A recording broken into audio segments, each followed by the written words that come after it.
Flowers for Algernon by Daniel Keyes. Progress Report 1, March 5, 1965. Mr. Strauss says I should write down what I think and everything that happens to me from now on.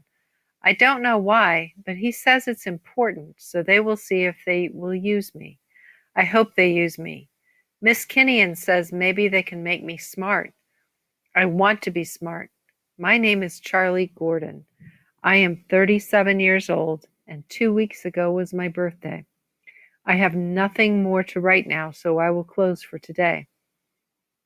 Progress Report 2, March 6th. I had a test today. I think I failed it, and I think that maybe now they won't use me. What happened is a nice young man was in the room, and he had some white cards with ink spilled all over them. He said, "Charlie, what do you see on this card?" I was very scared, even though I had my rabbit's foot in my pocket, because when I was a kid, I always failed tests in school, and I spilled ink too. I told him I saw an ink blot. He said yes, and it made me feel good. I thought that was all, but when I got up to go, he stopped me. He said, "Now sit down, Charlie. We are not through yet." Then I don't remember so good, but he wanted me to say what was in the ink. I didn't see nothing in the ink, but he said there was pictures there. Other people saw some pictures. I couldn't see any pictures. I really tried to see. I held the card close up, then far away. Then I said if I had my glasses, I could see better. I usually only wear my glasses in the movies or TV, but I said they are in the closet in the hall. I got them. Then I said, "Let me see that card again. I bet I'll find it now." I tried hard, but I still couldn't find the pictures. I only saw the ink. I told him maybe I need new glasses. He wrote something down on a paper, and I got scared of failing the test. I told him it was a very nice ink blot with little points all around the edges. He looked very sad, so that wasn't it. I said, "Please let me try again. I'll get it in a few minutes, because I'm not so fast sometimes.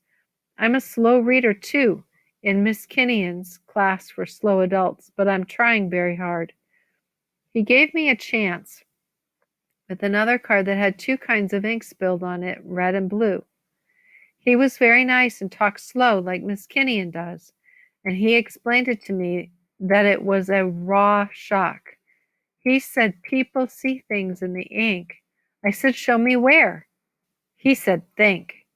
I told him I think an ink blot, but that wasn't right either. He said, "What does it remind you? Pretending something." I closed my eyes for a long time to pretend. I told him I pretend a fountain pen with ink leaking all over a tablecloth. Then he got up and went out. I don't think I passed the raw shock test. Progress Report 3, March 7th.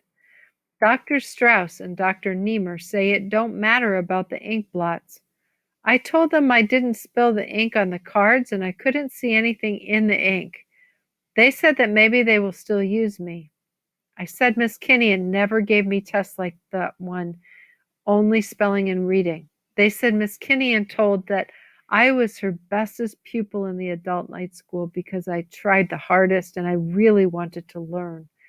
They said, "How come you went to the adult night school all by yourself, Charlie? How did you find it?" I said I asked people, and somebody told me where I should go to learn to read and spell good. They said, "Why did you want to?"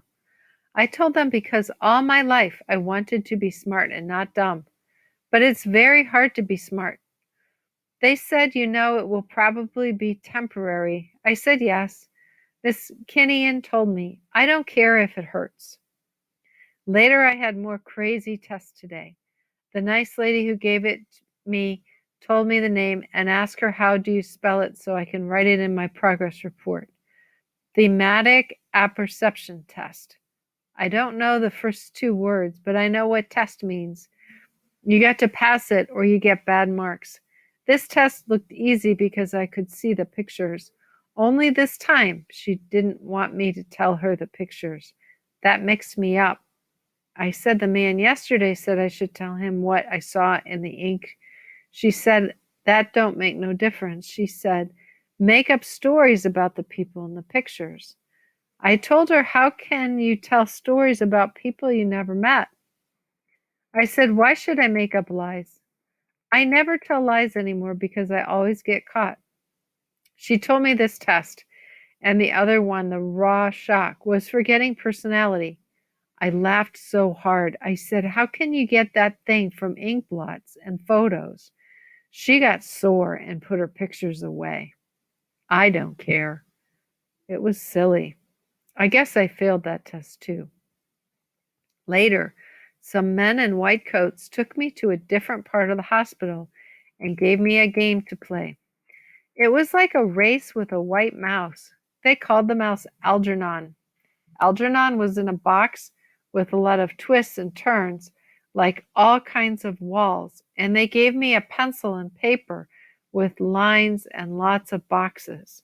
On one side it said start, and on the other it said finish. They said it was amazed, and that Algernon and me had the same amazed to do. I didn't see how we could have the same amazed if Algernon had a box and I had a paper, but I didn't say nothing. Anyway, there wasn't time because the race started. One of the men had a watch he was trying to hide so I wouldn't see it. So I tried not to look, and that made me nervous. Anyway, that test made me feel worse than all the others because they did it over 10 times with different amazeds, and Algernon won every time. I didn't know that mice were so smart. Maybe that's because Algernon is a white mouse. Maybe white mice are smarter than other mice. Progress Report 4, March 8th. They're going to use me. I'm so excited I can hardly write. Dr. Niemer and Dr. Strauss had an argument about it first. Dr. Niemer was in the office when Dr. Strauss brought me in. Dr. Niemer was worried about using me, but Dr. Strauss told him Miss Kinnian recommended me the best from all the people who she was teaching. I like Miss Kinnian because she's a very smart teacher, and she said, Charlie, you're going to have a second chance. If you volunteer for this experiment, you might get smart. They don't know if it will be permanent, but there's a chance.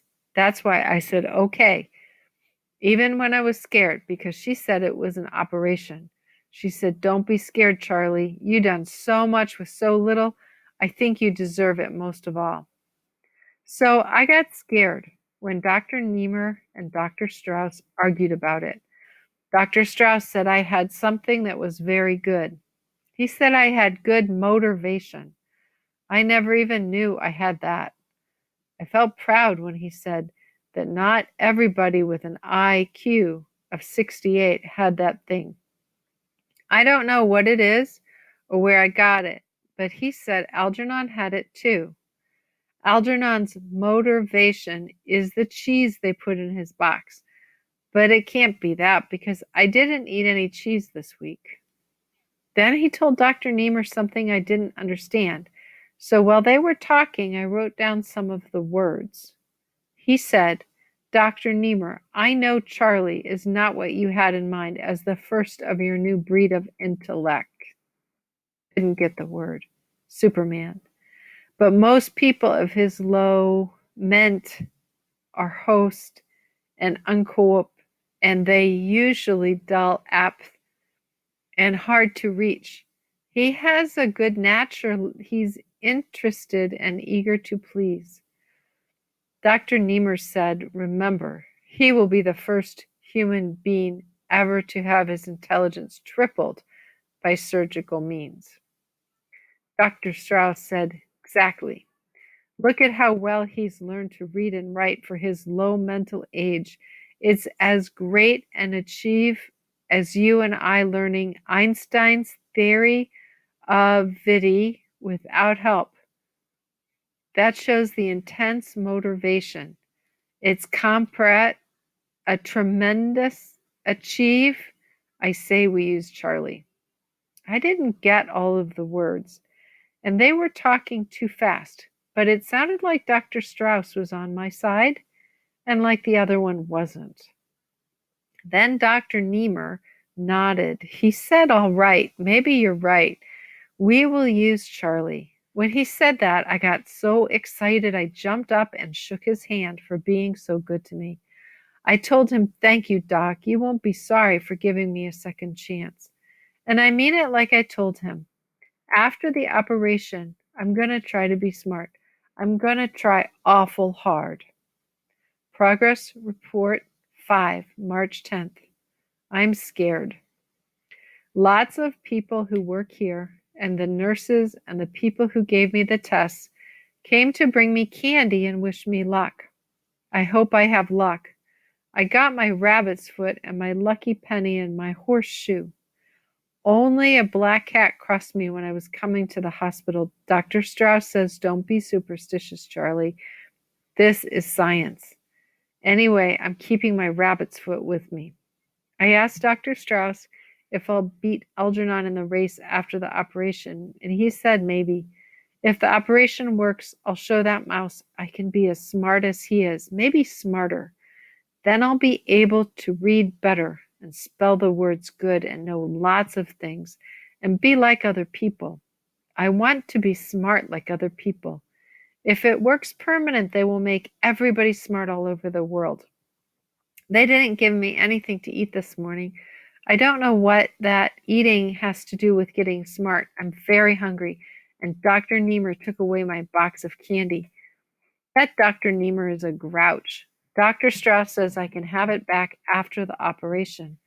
You can't eat before an operation. Progress Report 6, March 15th. The operation didn't hurt. He did it while I was sleeping. They took off the bandages from my eyes and my head today so I can make a progress report. Dr. Niemer, who looked at some of my other ones, says I spell progress wrong, and he told me how to spell it and report too. I got to try and remember that. I have a very bad memory for spelling. Dr. Strauss says it's okay to tell about all the things that happened to me, but he says I should tell more about what I feel and what I think. When I told him I don't know how to think, he said, "Try." All the time when the bandages were on my eyes, I tried to think. Nothing happened. I don't know what to think about. Maybe if I ask him, he will tell me how I can think now that I'm supposed to get smart. What do smart people think about? Fancy things, I suppose. I wish I knew some fancy things already. Progress Report 7, March 19th. Nothing is happening. I had lots of tests and different kinds of races with Algernon. I hate that mouse. He always beats me. Dr. Strauss said I got to play those games. And he said sometime I got to take those tests over again. These ink blots are stupid, and those pictures are stupid too. I like to draw a picture of a man and a woman, but I won't make up lies about people. I got a headache from trying to think it so much. I thought Dr. Strauss was my friend, but he don't help me. He don't tell me what to think or when I'll get smart. Miss Kinnian didn't come to see me. I think writing these progress reports are stupid too. Progress Report 8, March 23rd. I'm going to work at the factory. They said it was better I should go back to work, but I can't tell anyone what the operation was for, and I have to come to the hospital for an hour every night after work. They are going to pay me money every month for learning to be smart. I'm glad I'm going back to work because I miss my job and all my friends and all the fun we have there. Dr. Strauss says I should keep writing things down, but I don't have to do it every day. Just when I think of something or something special happens. He says don't get discouraged because it takes time and it happens slow. He says it took a long time with Algernon before he got 3 times smarter than he was before. That's why Algernon beats me all the time, because he had that operation too. That makes me feel better. I could probably do that amazed faster than a regular mouse. Maybe someday I'll beat Algernon. Boy, that would be something. So far, Algernon looks like he might be smart permanent. March 25th. I don't have to write progress report on top anymore, just when I hand it in once a week for Dr. Niemer to read. I just have to put the date on. That saves time. We had a lot of fun at the factory today. Joe Carp said, "Hey, look where Charlie had his operation. What did they do, Charlie? Put some brains in?" I was going to tell him, but I remembered Dr. Strauss said no. Then Frank Riley said, "What did you do, Charlie? Forget your key and open your door the hard way?" That made me laugh. They're really my friends, and they like me. Sometimes somebody will say, "Hey, look at Joe," or Frank, or George. "He really pulled a Charlie Gordon."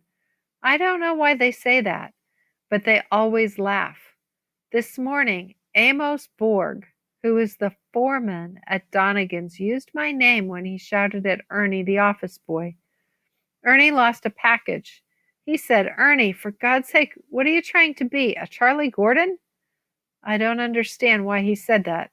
I never lost any packages.